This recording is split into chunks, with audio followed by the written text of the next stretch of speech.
ఇదిగో ఇదిగో కట్టు. ఎలా ఉన్నాయి? చాలా బాగుందండి. ఆ. ఇంత ఖరీదైన చీర నా పుట్టింటోళ్ళు కూడా పెట్టలేదండి. వద్దు, నీ పుట్టింటోళ్ళ ప్రస్తావన వద్దు. ముక్కు మీద గుద్దారంటే బ్లడ్ పడుద్ది. ఏంటే నీ పుట్టింటోళ్ళ గొప్పతనం? పెళ్ళైన కొత్తలో మీ ఇంటికి నేను వస్తే కట్టుకోవడానికి లింగి కూడా పక్కింటోళ్ళని తీసుకొచ్చి ఇచ్చారే. 1,00,000 బూతులు తిట్టినా మొగుడు మొగుడేనే. అవునండి, మీరు మందు తాగుతారన్న మాటే గాని మీ మనసు వెన్నపూసండి. మరి ఏమనుకుంటున్నావే? సిగరెట్ వెలిగించు, వెలిగించు. అవును, కానీ ఇవన్నీ కొనడానికి డబ్బెలా వచ్చిందండి? ఏంటే డబ్బు ఎక్కడి నుంచి వచ్చిందని నన్ను అడుగుతున్నావా?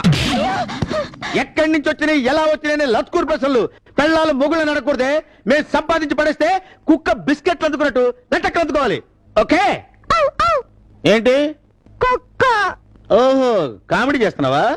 నై నై నై. మొహం పగిలిపోద్ది పిచ్చాశాలేసా ఉంటే.